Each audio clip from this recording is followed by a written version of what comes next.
Madame, Monsieur, bonsoir. Dans l'actualité de ce lundi, ce projet de loi qui prévoit de réformer les droits de succession. Les règles quasiment inchangées depuis 1804 vont être simplifiées pour éviter les situations de blocage. La suppression du lundi de Pentecôte férié toujours au centre des débats. Jean-Pierre Raffarin a tenté de répondre à la grogne des syndicats et de l'opposition. Il estime que la France n'a pas d'autre choix pour venir en aide aux personnes âgées et dépendantes. Alors que 2 sondages affichent une progression du oui à la Constitution européenne, Jacques Chirac a entamé sa 3e semaine de campagne. Aujourd'hui, il a défendu le oui devant un parterre d'artistes venus de toute l'Europe. À 3 jours des élections législatives en Grande-Bretagne, les sondages confortent Tony Blair, le Premier ministre qui mise notamment sur l'amélioration du système de santé pour convaincre ses compatriotes de l'efficacité de sa politique. Ce lundi, c'est aussi la première journée de travail effectif pour Carlos Ghosn à la tête de l'alliance Renault-Nissan. Auréolé de son succès au Japon, très attendu en France, Carlos Ghosn nous dira tout à l'heure comment il compte gérer ce fleuron de l'industrie française. 20 000 accidents domestiques chaque année, premières victimes les personnes âgées et les enfants. La maison comporte des dangers qui exigent une vigilance de tous les instants. Après la réforme du divorce, Dominique Perben s'attaque donc à celle des droits de succession parce que la famille a changé. Le garde des Sceaux veut modifier les règles qui datent de 1804. L'objectif est d'éviter que certains dossiers d'héritage soient bloqués pendant des années. Anne Guéry, Frédéric Faure. Depuis 3 ans, les volets sont clos, un 2 pièces et un studio à l'abandon. Quand la vieille dame est décédée, elle a laissé 15 héritiers, des neveux, des nièces, des cousins qui se détestent. Du coup, faute d'accord entre eux, la succession est bloquée. Cela peut durer 30 ans. Pour dénouer ces situations, premier volet, rendre la succession plus facile, plus rapide. Les héritiers auront désormais 4 mois et non plus 30 ans pour renoncer à la succession ou l'accepter. Ils pourront gérer les affaires courantes sans pour autant dire oui à l'héritage. Et pour effectuer ces premiers actes, il faudra une majorité des 2 tiers et non plus l'unanimité des héritiers. La règle de l'unanimité demeurera pour vendre, pour prendre les décisions les plus importantes. En revanche, pour l'administration courante, le paiement des charges de copropriété, débloquer un compte bancaire pour obtenir des liquidités afin de payer précisément les impôts ou les charges ou les factures EDF, dorénavant, seule effectivement la majorité des 2 tiers sera requise. Si l'héritier vient à découvrir des dettes, il pourra soit renoncer à la succession après l'avoir acceptée dans un premier temps, soit l'accepter quand même sans payer les dettes sur ses biens personnels, tant pis pour les créanciers. Enfin, 3e volet, favoriser les partages à l'amiable, bref, privilégier un membre de sa famille. On hérite aujourd'hui de plus en plus tard, donc il est intéressant de faire en sorte que, si on le souhaite, les petits-enfants puissent hériter directement. Également, il y a de plus en plus de familles recomposées et il faut aussi en tenir compte. C'est donc de son vivant que l'on pourra favoriser les uns les autres et notamment un enfant handicapé à condition que tout le monde soit d'accord. L'objectif, que la succession ne soit plus un cadeau empoisonné. Le gouvernement veut convaincre les Français du bienfait de la suppression du lundi de Pentecôte férié. En écho aux revendications formulées hier lors des manifestations du 1er mai, Jean-Pierre Raffarin affirme que la France n'a pas le choix. Le Conseil d'État doit dire demain si cette mesure est légale. Michael Darmon, Alexandra Renard. Certes, l'exercice est convenu, mais à Matignon, on a connu des tours de table plus enjoués. Jean-Pierre Raffarin meuble le silence.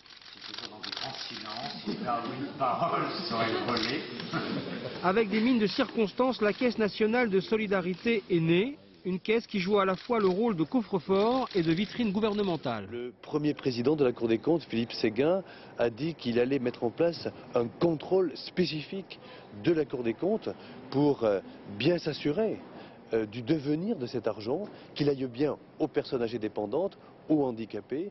Le gouvernement a beau chercher à convaincre, dans cette affaire, le maître mot est pour l'instant plus cacophonie que solidarité. Une polémique au charme bien français qui voit les syndicats et la gauche se mobiliser pour maintenir un jour férié dans le calendrier. Ça donne une image d'un gouvernement qui a pris une mesure injuste et imbécile, les deux à la fois. Puisqu'il va y avoir une immense pagaille le lundi de Pentecôte. Si en 2007 nous devions revenir aux responsabilités, nous déciderions le rétablissement du jour férié de la Pentecôte. Le gouvernement va l'expliquer et le répéter. 2 milliards d'euros seront affectés chaque année à cette 5e branche de la protection sociale. financée par la journée de solidarité. Illégale, affirme le CFTC qui a saisi le Conseil d'État. Tout travail mérite salaire. Bon, on s'aperçoit qu'on n'avait pas connu la corvée depuis le Moyen-Âge. Sur notre continent, c'était les journées du communisme sous Staline. Donc ça, on n'en veut pas. Réponse du Conseil d'État demain après-midi. Le feuilleton de la Pentecôte continue. À 3 semaines du référendum sur la Constitution européenne, on dispose ce soir de 2 sondages. Selon l'Institut Ipsos, le oui redevient majoritaire avec 53% en progression de 5 points. Le non recule à 47%. Et selon un sondage CSA, le oui est aussi majoritaire mais à 51% et le non recule à 49%. Alors dans les deux camps, on continue à se mobiliser et en première ligne, Jacques Chirac. Le chef de l'État a plaidé aujourd'hui pour le traité devant plusieurs centaines d'intellectuels et d'artistes venus de toute l'Europe. Marie-Hélène Bonneau, Guillaume Viard. Ils sont venus à Paris réfléchir à l'avenir de la culture européenne. Des centaines d'artistes et de nombreux ministres européens. Pour les accueillir, Jacques Chirac a plaidé, lui, pour le oui à la Constitution. L'Union européenne, elle, voit son rôle reconnu. Venir en appui des États pour soutenir ou pour compléter leur action, comme le dit la Constitution, pour mettre en évidence notre héritage culturel commun. Le président de la République a rencontré le soutien d'artistes français de tous horizons. Je me sens européen parce que je voyage continuellement et moi je suis bien partout. Et que ce soit en Italie, que ce soit en Espagne, que ce soit au Maroc, je me sens chez moi partout. Sous les lambris de la Comédie Française, cet après-midi, le ministre de la Culture et de la Communication a donné le coup d'envoi à la séance de travail. Welcome. Bienvenidos. En 25 langues. Pour les participants, c'est aussi l'occasion de se connaître. C'est ça qui est formidable avec l'Europe, d'avoir tous ces gens, de tous ces pays, de toutes ces diversités, que je trouve formidable, la richesse de l'Europe. Place au spectacle ce soir, son et lumière dans la cour d'honneur du Palais Royal, avant un grand concert à la Villette. La campagne électorale est aussi l'occasion d'expérimenter un nouveau mode de communication, le DVD. À droite comme à gauche pour le oui ou le non, certains candidats apprennent à utiliser ce support pour vendre aussi leur image. Émilie Lançon, Pascal Caron. Un dernier coup de brosse, rien n'est laissé au hasard. Dominique Strauss-Kahn enregistre son DVD pour le oui. Attention, top. Le style est présidentiel. Mes amis, mes chers compatriotes, le 29... L'ancien ministre socialiste croit avoir trouvé la formule magique pour convaincre. On fait des meetings, on a le temps de s'expliquer, mais on a 500, 1000 personnes devant soi. Quand on va à la télévision, on a beaucoup de monde, on n'a pas le temps de s'expliquer. Et on voulait réunir les deux. Voilà le résultat. Mes chers compatriotes. Un DVD d'une demi-heure avec questions-réponses sur la Constitution européenne. Des DVD vendus 3 € pièce dans les magasins de disques. L'association de DSK compte bien récupérer les 10 000 € investis. Le nom de gauche a choisi une gare comme décor et le quotidien. La parole est donnée aux anonymes, aux associations et aux leaders d'extrême gauche. La plupart des organisations du mouvement social. C'est elle, Clémentine Autain, qui est à l'origine de l'opération. 50 000 CD-ROM vendus 1 € pièce, 1300 DVD, 15 € l'unité cette fois. Le CD-ROM comme le DVD sont à faire circuler, à graver, à pirater autant qu'on veut, pourvu que l'information circule et que le nom antilibéral soit audible et diffusé. À l'UDF pour convaincre. Face aux États-Unis, avec leur modèle qui est si puissant. Des archives filmées. Même recette pour l'UMP. Pas de doute, cette année la campagne électorale s'est mise à l'heure du tract électronique. 2 jours après les attentats au Caire, les mesures de sécurité autour des sites touristiques sont toujours renforcées. Les autorités égyptiennes s'inquiètent de la participation active pour la première fois de femmes dans ces actes de violence. Des femmes qui jusqu'à présent étaient plutôt des remparts contre la violence et l'intégrisme. Reportage de nos envoyés spéciaux, Caroline Gauthier, Philippe Quérault. 2 jours après, la presse égyptienne évoque encore les attentats de samedi. Aujourd'hui, ce sont les 2 femmes kamikazes qui font la une avec ces photos prises après leur décès. Pour la première fois dans son histoire, le Caire a été la cible de terroristes femmes. Ce sont des femmes sous influence, leur culture est limitée. Elles ont obéi à un homme, croit comprendre cet Égyptien. C'est étrange, toute cette affaire est étrange, qu'il s'agisse d'hommes ou de femmes, ajoute cet autre. Les deux jeunes terroristes, Nagat, 25 ans, et Imen, 19, habitaient dans ce quartier populaire au nord du Caire. Elles ne portaient pas un simple voile, mais le niqab, comme ces femmes que l'on croise parfois dans les rues du Caire, le signe de la pratique d'un islam radical. Nagat, on la connaissait très peu. Pour sortir, elle était toujours voilée. On la croisait dans la rue, on ne la reconnaissait pas, nous explique ce voisin. Une nouvelle forme de terrorisme semble voir le jour en Égypte. Dans les années 90, des organisations structurées semaient la terreur. Aujourd'hui, les kamikazes sont jeunes, les actions spontanées. Maintenant, on est en face de troisième vague, qui est le terrorisme désorganisé, anarchiste, commis quelquefois par individus, par groupuscules, par groupes, par organisation. Donc, le problème maintenant, c'est que ce terrorisme est très difficile à contrôler. D'après ce chercheur, le phénomène terroriste serait régional et surtout la conséquence du conflit en Irak. L'Égypte redoute de nouvelles attaques terroristes. Après ces 3 derniers attentats, les autorités ont encore durci la politique sécuritaire du pays. L'opposition au gouvernement égyptien qui réclame la levée de l'état d'urgence n'est pas prête d'obtenir gain de cause. En Irak, un ressortissant australien a été pris en otage. Il s'agit d'un homme d'affaires qui travaillait pour l'armée américaine. Les ravisseurs exigent le retrait des 550 soldats australiens encore présents sur le sol irakien. Mais Canberra, fervent allié des États-Unis, a réaffirmé qu'il n'était pas question de céder à ses revendications. Et se rappelle, comme chaque jour, cela fait maintenant 117 jours que notre consoeur Florence Aubenas et son guide Hussein Hanoun sont retenus en otage en Irak. Un an après le scandale de la prison irakienne d'Abu Ghraib, la cour martiale du Texas entendait Lindy England. Cette soldate américaine avait fait la une des médias pour avoir participé à des sévices sur des prisonniers irakiens. Aujourd'hui, la jeune femme a plaidé coupable. Claude Samper. À son arrivée devant la cour martiale, elle est restée silencieuse. Lindy England avec son uniforme de soldate américaine encadrée par ses avocats. Quelques instants plus tard, devant les juges, Lindy England annonce qu'elle plaide coupable. C'est en avril 2004 que cette soldate de première classe est sortie de l'anonymat en apparaissant sur différentes photos prises dans la prison d'Abu Ghraib en Irak. Plusieurs clichés diffusés très largement par les médias où on la voit parfois souriante en train d'humilier des prisonniers irakiens. En quelques jours, ces photos font le tour du monde et plongent le gouvernement américain dans une grave crise politique. Dans une des très rares interviews qu'elle a accordées à l'époque, Lindy England expliquait qu'elle avait agi sur ordre de ses supérieurs et qu'elle n'avait fait qu'obéir à des consignes pour briser les prisonniers irakiens. Lors de ses premières comparutions devant les juges, elle avait répété la même chose. Aujourd'hui, pour la première fois, elle plaide coupable. C'est une manière pour elle de diminuer la longueur de la peine de prison qu'elle risque. En reconnaissant ses torts, elle risque désormais plus que 11 ans de prison contre 16 ans et demi si elle n'avait pas plaidé coupable. Le jugement devrait intervenir cette semaine. Hier matin, la Corée du Nord a tiré un missile de courte portée en mer du Japon. Les autorités japonaises ont voulu dédramatiser la situation, mais les États-Unis parlent de provocation. La Corée du Nord a affirmé en février dernier posséder l'arme atomique. À 3 jours des élections législatives en Grande-Bretagne, un nouveau sondage indique que l'avance du Premier ministre Tony Blair est à peine écornée. Tony Blair, vous le voyez, qui continue à mener campagne. Selon le Daily Telegraph, les travaillistes réuniraient 36% des suffrages contre 33% pour les conservateurs et 24% pour les démocrates libéraux. Les nouvelles accusations de l'opposition qui lui reprochent d'avoir trompé les Britanniques à propos de la guerre en Irak n'ont donc aucun effet actuellement sur les chiffres. En fait, Tony Blair s'appuie surtout sur les bons chiffres de son économie et notamment sur la réforme en bonne voie du système de santé. État des lieux, Laurent Boussier, Dominique Marotel. Janvier 2001, hôpital de Bedford.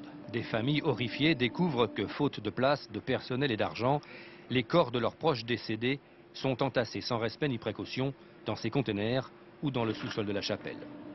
2001 toujours, aux urgences, il n'est pas rare d'attendre 10, 12 voire 15 heures avant de voir un médecin. Hôpital de Bedford aujourd'hui, les chambres sont spacieuses, le matériel est neuf et le personnel, médecins, infirmières, semble en nombre suffisant. Oui, il y a beaucoup d'argent qui est dépensé pour la santé, même si je continue à croire que les infirmières ne sont pas assez payées pour les responsabilités qu'elles ont. Mais oui, je pense qu'on a suffisamment de moyens pour faire notre travail. Métamorphose, miracle, non, plutôt volonté du gouvernement de remettre la NHS, le système de santé publique britannique, aux normes européennes. Depuis quelques années, les travaillistes ont fait appel aux fonds privés pour construire des hôpitaux. Résultat, des milliards d'euros d'investissement, mais surtout un changement complet de procédure et de mentalité. Maintenant, ici, on travaille par objectif, notamment pour résorber le problème des listes d'attente. En employant des infirmières expérimentées pour faire les premiers diagnostics sous le contrôle des docteurs, nous assurons que les médecins ne voient que les patients qui en ont vraiment besoin. Ceci nous a permis de réduire considérablement les listes d'attente. Meilleure prestation, réhabilitation du service public, le patient anglais s'est transformé en client. À Bedford, en 4 ans, 60 infirmières et 12 médecins de plus ont été embauchés. Pour autant, tout n'est pas réglé. Dans la salle d'accueil des urgences, il faut patienter en moyenne 4 heures et il se passe parfois plus de 3 mois entre le diagnostic d'un spécialiste et l'admission du patient à l'hôpital. Grand chantier des années Blair, la santé reste un souci pour les Britanniques. Le NHS est convalescent, mais malgré l'inauguration de 68 nouveaux hôpitaux en 8 ans, il n'est pas encore guéri. Le ministre français de l'économie se dit aujourd'hui optimiste pour trouver une solution au problème des exportations massives de textiles chinois. Thierry Breton a rencontré tout à l'heure, vous le voyez, le vice-premier ministre chinois. Hier, la Chine avait nommé un négociateur chargé de désamorcer les tensions commerciales avec l'Europe. Dans le secteur du transport routier, ce n'est pas la Chine qui inquiète, mais les pays de l'Est. Ce matin, 150 chauffeurs ont manifesté devant le siège de leur groupe dans la Drôme. Ils protestent contre la concurrence de routiers, embauchés notamment en Pologne, avec des conditions salariales plus avantageuses pour la direction. Didier Guyot, Philippe Fivet. On va vous dire, vous allez bosser en Pologne. Pourquoi on n'a pas vous prenez le salaire d'un Polonais, d'un DRH polonais. Vous accepterez ça ? Face à face tendu entre chauffeurs routiers et directeurs des ressources humaines. Au centre du conflit, le recours à des conducteurs venus des pays de l'Est. Pour l'entreprise, le calcul est simple. En France, le salaire moyen avoisine les 2000 €. En Pologne ou en Tchéquie, il est 4 fois moins important. La société polonaise met à disposition de Norbert Dentressangle des salariés payés sous le statut polonais. Donc il est simple qu'aujourd'hui, quand vous êtes capable de baisser votre masse salariale de 50%, les dividendes qui vont en ressortir vont être assez fantastiques globalement. On a peur pour notre emploi. Pour les chauffeurs français, la concurrence est déloyale. Beaucoup ont peur pour leur avenir. Ainsi, d'ores et déjà, le transport chimique grande distance n'existe plus pour eux. Les conducteurs étrangers vont désormais s'en charger. Les Français devront se concentrer sur des trafics courts. On avait déjà pris une claque avec les Espagnols et les Portugais, mais il y avait que 2 pays et il y a eu pas mal de subventions européennes pour ces pays-là. Mais là, il en est arrivé trop d'un coup, avec des taux qui sont encore plus bas, et alors on est en train de perdre tout ce qui nous reste, quoi. Une délégation de chauffeurs routiers a été reçue par la direction, mais face aux arguments des grévistes, la réponse est sans appel. Pour survivre, l'entreprise doit s'adapter aux lois du marché, quel qu'en soit le prix. Jamais l'arrivée d'un nouveau patron chez Renault n'aura suscité autant d'attentes et de curiosité. Carlos Ghosn a passé sa première journée à la tête de l'alliance Renault-Nissan, le 4e groupe automobile mondial. Carlos Ghosn est notre invité. Bonsoir. Bonsoir. Avant de revenir sur votre profil atypique de Brésilien d'origine libanaise, naturalisé français, manager international et défenseur de la mondialisation, voici ce que votre arrivée suscite auprès des salariés de Renault. C'est un reportage de Luc Bazizin et Emmanuel Morel.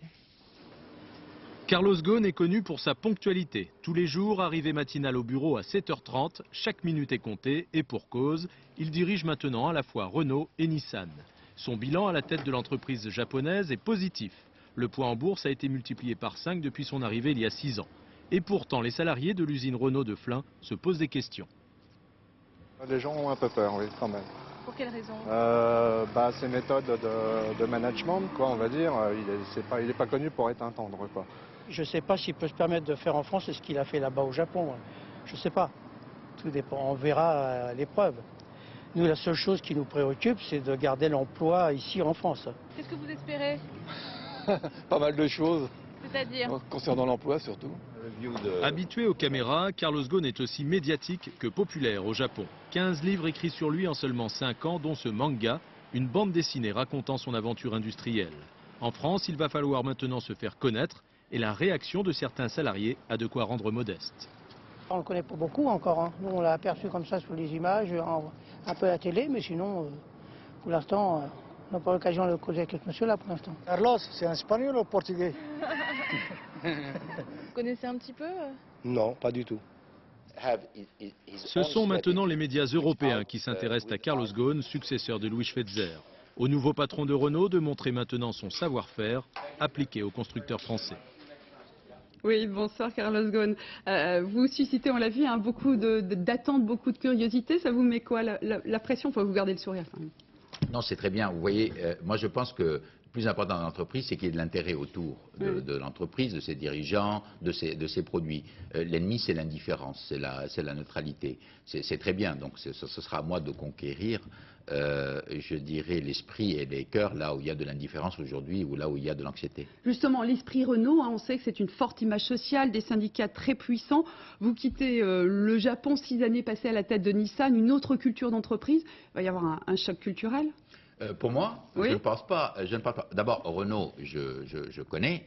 J'ai quand même intégré Renault en 96. J'y ai passé 3 ans. J'ai vécu des moments très forts à l'intérieur de Renault. Si je suis arrivé à la tête de Nissan, c'est grâce à l'alliance entre Renault et Nissan. Au cours des 6 dernières années, bien sûr, j'ai dirigé Nissan, mais je suis resté en contact avec l'ensemble de l'équipe dirigeante de Renault. Donc je reviens. C'est un retour que j'estime très positif. La transition s'est très bien passée. Je suis très content d'être là. Et j'envisage une aventure et un nouveau chapitre de l'histoire de Renault qui va être passionnant. Alors, est-ce qu'il y a une méthode Carlos Ghosn? Est-ce qu'il y a des choses que vous avez expérimentées au Japon que vous comptez transposer chez Renault avec les salariés français? Non, il n'y a pas de méthode, il n'y a pas de recette. Vous savez, les patrons, les chefs d'entreprise, ce sont des praticiens, ce sont des artisans. On n'arrive pas avec des solutions toutes faites. Moi, j'ai une expérience, j'ai un certain nombre de valeurs auxquelles je crois. Renault est Renault, Nissan est différent, Renault est dans la culture française, Nissan est dans la culture japonaise, elles sont différentes, il faut les respecter. Les identités sont différentes, il faut savoir adapter à chaque entreprise une stratégie qui lui soit propre et qu'il y ait un dynamisme de Renault qui n'est pas forcément calqué sur celle de Nissan. Donc l'alliance, mais chacun garde son identité. Sans aucun doute. Alors, en tout cas, vous arrivez du Japon avec quand même, on va dire, une réputation, on dit de cost killer, hein, de réducteur de coûts. On entendait certains salariés être inquiets de cette réputation. Vous leur dites quoi à ces salariés aujourd'hui? Écoutez, faites confiance. Nous allons écrire ensemble, je l'espère, un très beau chapitre de l'histoire de Renault, que j'espère le plus enrichissant possible pour tout le monde, pour tous les acteurs de l'entreprise, que ce soit les clients, que ce soit les employés ou que ce soit les actionnaire. Vous allez développer, Louis Schweitzer vous laisse un bébé, la Logan, avec des sites de production en Roumanie, ça fait beaucoup parler, on parle beaucoup de délocalisation aujourd'hui. Est-ce que vous pensez que ce développement à l'international va quand même créer des emplois en France? Je pense que oui. Je suis certain même que ceci est tout à fait favorable à l'emploi. Je ne peux pas parler de ce qui va se passer sur les prochaines années, puisque pour l'instant, ce sont des intentions, ce sont des stratégies. Mais je peux vous parler de mon expérience au cours des 6 dernières années à la tête de Nissan. Nissan a eu son record de production au Japon en 2004, alors qu'à côté du Japon, la Chine a des salaires qui sont dans le rapport de 1 à 20 par rapport au Japon. Les délocalisations, si elles ont eu lieu, n'ont eu absolument aucun impact sur l'emploi de Nissan au Japon. Parce que finalement, la différence, elle ne se fait pas uniquement sur le plan du niveau salarial, elle se joue aussi sur la qualité, elle se joue sur la compétence, elle se joue sur l'engagement que les personnes de l'entreprise et les gens autour de l'entreprise sentent vis-à-vis de l'entreprise. C'est beaucoup plus fort que ça, si vous voulez. La force d'une entreprise, c'est la motivation de son personnel. Et ça, c'est quelque chose qui est favorable à l'emploi dans le pays d'origine à partir du moment où cet engagement se manifeste. En 2 mots, très rapidement, dans 3 semaines, on va voter pour ou non la Constitution européenne. Vous, aujourd'hui, vous êtes un grand manager arrivant en France. Quelle est votre position? Écoutez, moi, ma position est très simple. Je suis français, européen et citoyen du monde. Donc, vous savez comment je vote. Et c'était le titre d'un ouvrage, d'ailleurs, que vous aviez consacré sur votre... Une petite dernière question, je crois, qui intéresse quand même nos téléspectateurs sur les régulateurs de vitesse, avec Automoto qui dit ne pas exclure lors d'une enquête qu'il y a eu des défaillances techniques sur les régulateurs de vitesse de la marque Renault. Vous continuez à rouler en Renault avec un régulateur de vitesse? Oui, et avec l'ancienneté d'une journée dans le poste, je veux vous dire, ça c'est un sujet qui est très important puisqu'il concerne nos clients. Tout ce qui concerne nos clients, tout ce qui est motif de dissatisfaction, surtout s'il touche à la sécurité, est très important. Nous n'avons trouvé absolument aucun défaut dans le système, mais ça ne veut pas du tout dire qu'il n'y a pas un problème. Parce que tant qu'il y a une inquiétude de la part d'un certain nombre de clients, nous avons un problème que nous devons régler et nous le ferons. Merci beaucoup Carlos Ghosn d'être venu dans ce journal de 20h. Merci. Merci. Au revoir. On va parler d'Europe cette fois, mais l'Europe de la mobilité. 1 400 000 de nos voisins auraient décidé de s'établir en France. Les achats de biens immobiliers par des étrangers ont ainsi augmenté de 3%. Les Anglais arrivent largement en tête. Aujourd'hui, ils possèdent 3% de nos maisons, vignes ou forêts. On connaissait déjà l'attractivité de la Dordogne ou du Luberon. Eh bien, le Nord-Pas-de-Calais, lui aussi, suscite l'engouement de nos voisins britanniques. Reportage Frédéric Vion, Dominique Mas. Il y a quelques mois, c'était encore une bâtisse délabrée et inoccupée depuis plus de 10 ans. Mais en janvier dernier, ce gros village du Pas-de-Calais a vu débarquer Cathy et Eric, deux Britanniques originaires de Windsor et qui rêvaient depuis toujours d'ouvrir leur propre établissement. Depuis longtemps, ils passaient toutes leurs vacances en France et la douceur de vivre de la région a fini par leur faire définitivement sauter le pas. Originalement, la vie en France, c'est pour la qualité de la vie, voisinage et... honnêtement, l'absence de stress et une qualité de vie, oui. Le bocage du Boulonnais est en effet un décor de choix pour les Britanniques, une campagne accessible dès la descente du ferryboat et à des prix bien inférieurs à ceux pratiqués outre-Manche. Jackie Brognard et son mari n'ont ainsi déboursé que 69 000 € pour leur petite maison, un prix très raisonnable à leurs yeux. Même si Jackie, qui ne parle pas français, trouve que notre pays facilite bien peu la vie des étrangers. Dans toute la Grande-Bretagne, on trouve vraiment très facilement des cours du soir pour apprendre la langue aux adultes. Ici, c'est beaucoup moins le cas, ou alors pour les hommes d'affaires seulement. Sans compter que d'un pays à l'autre, les règles de droit changent parfois complètement. Pour les Anglais, c'est totalement différent puisque ont l'habitude, quand il y a une vente, à ce que chacun ait son solliciteur, c'est une sorte d'avocat. L'acheteur a le sien, le vendeur. Pour s'intégrer, Jackie et son mari n'ont donc plus qu'à se mettre au français et au droit, avec une bonne tasse de thé pour faire passer. Le ministère de l'Environnement vient de lancer pour la première fois une grande consultation pour évaluer la qualité de l'eau des fleuves et des rivières de France. Même si on constate certains progrès en matière de protection de la nature, il reste encore beaucoup d'efforts à fournir. Marion Pilas et Laurent Desbois ont suivi un écologiste sur les bords de la Seine.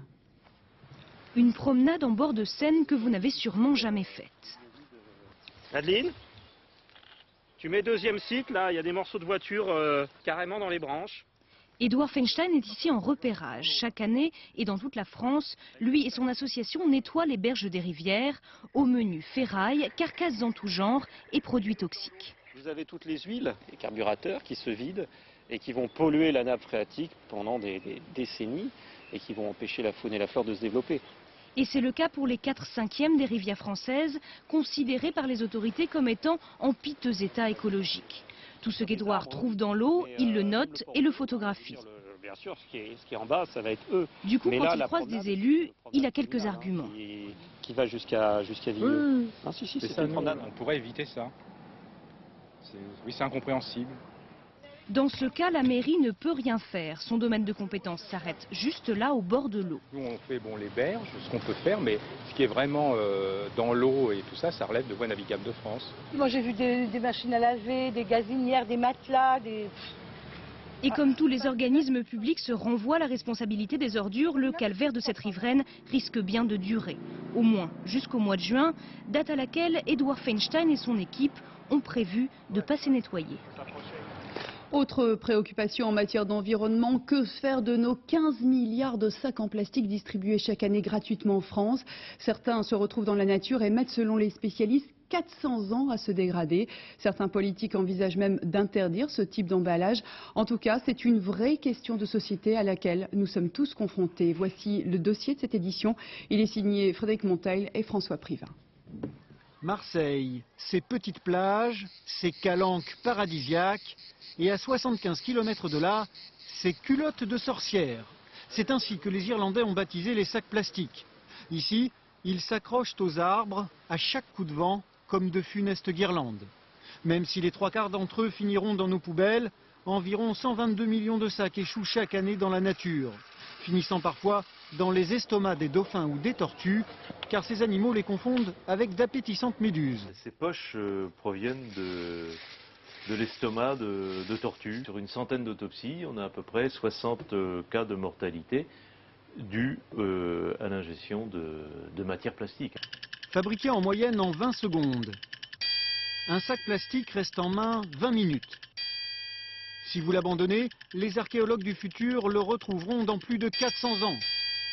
Un casse-tête, car la France consomme 15 milliards de sacs par an. Pourtant, la guerre est bel et bien engagée avec quelques batailles gagnées. Interdiction totale en Corse. Sacs en coton payants dans les boulangeries de Strasbourg. Et depuis 2 ans, les plages de l'île de Ré ont retrouvé leur pureté. Car ici, la majorité des supermarchés ne donnent plus de sacs gratuits. Au choix, venir avec ses propres cartons ou acheter un cabas payant. À 67 centimes d'euros l'emballage, certains grincent des dents. C'est un petit peu pénalisant pour nous, il faut s'organiser. Prévoir effectivement de venir avec son sac ou ses sacs. Moi, ça évite de voir des décorations dans les arbres qui ne sont pas très esthétiques. Il y a eu des cas de clients récalcitrants dans la mesure où on leur proposait des sacs à acheter. Et là, ils n'avaient pas du tout envie d'investir puisque avant c'était la gratuité des sacs. Campagne dans la presse, affiche choc. L'opération Alto Sac Plastique coûte pour l'île de Ré 125 000 euros. À la clé, 8 millions de sacs en moins par an. Ailleurs, les alternatives au plastique restent onéreuses. Le sac en amidon de maïs, 5 fois plus cher que le polyéthylène classique. Le fragmentable, 1,3 fois plus cher. Présenté comme biodégradable en quelques semaines, ces alternatives restent délicates à généraliser. Les sacs en amidon de maïs, à terme, si on en utilisait autant qu'on utilise de sacs plastiques actuellement, c'est-à-dire 15 milliards, ça déplacerait le problème à un autre endroit, c'est-à-dire utilisation de pesticides, grosse irrigation. La solution miracle, tout le monde la cherche encore. Les grandes surfaces, elles, ont réduit leur distribution. Déjà 2,5 milliards de sacs en moins en un an, mais pas d'interdiction totale. Le sac de caisse n'est pas mauvais en lui-même. Ce sont certains usages qui en sont faits qui posent des problèmes. Donc nous voulons que les consommateurs soient eux-mêmes responsables, puissent choisir, puissent prendre des cabas. Et puis si certains veulent garder des sacs de caisse, il faut qu'ils aient la possibilité de le faire. En attendant un éventuel arbitrage de l'État, à chaque seconde, 500 sacs sont distribués en France, 9000 à la fin de ce reportage. Une campagne de prévention vient d'être lancée à la radio pour réduire le nombre de victimes d'accidents domestiques. Chaque année, 20 000 personnes décèdent à leur domicile à la suite d'une chute, d'intoxication, de brûlure ou encore de noyade. Les personnes âgées et les enfants sont souvent les premières victimes. On a beau se prémunir et prendre toutes les précautions, parfois le danger est là où on ne l'attend pas. Laurence Deleur, Mathieu Birden. À 4 ans, Sarah joue souvent seule dans sa chambre, mais toujours sous l'œil d'une caméra. La salle de jeu et le berceau de sa petite sœur sont aussi filmés en permanence. Les parents ont installé ce système de surveillance depuis le décès il y a 2 ans de leur fils Romain, tué sur le coup, écrasé par sa commode. Il a ouvert le second tiroir et ça a appuyé dessus. Voilà ce qui a tué mon gamin. Romain et Sarah étaient jumeaux. Viviane et Tony Ferré les attendaient depuis 8 ans. Dans leur maison, ils avaient envisagé tous les dangers possibles, sauf celui-ci. J'étais enceinte, il a acheté la chambre et je lui ai fait fixer l'armoire. Et on n'a jamais pensé à la commode, jamais. C'est la seule chose à laquelle on n'a pas pensé. Non. C'était impensable de toute façon. Tout était prévu. Les caches-prises, la sécurité de la fenêtre, le loquet sur l'armoire et des meubles spéciaux pour enfants. Quand c'est vendu sous le label chambre pour bébé ou matériel de puériculture, pour moi, il y a des ingénieurs, des hommes qui travaillent pour ça. Et jamais j'aurais pensé qu'un accident pareil aurait pu arriver. Cet accident peut se reproduire pourtant.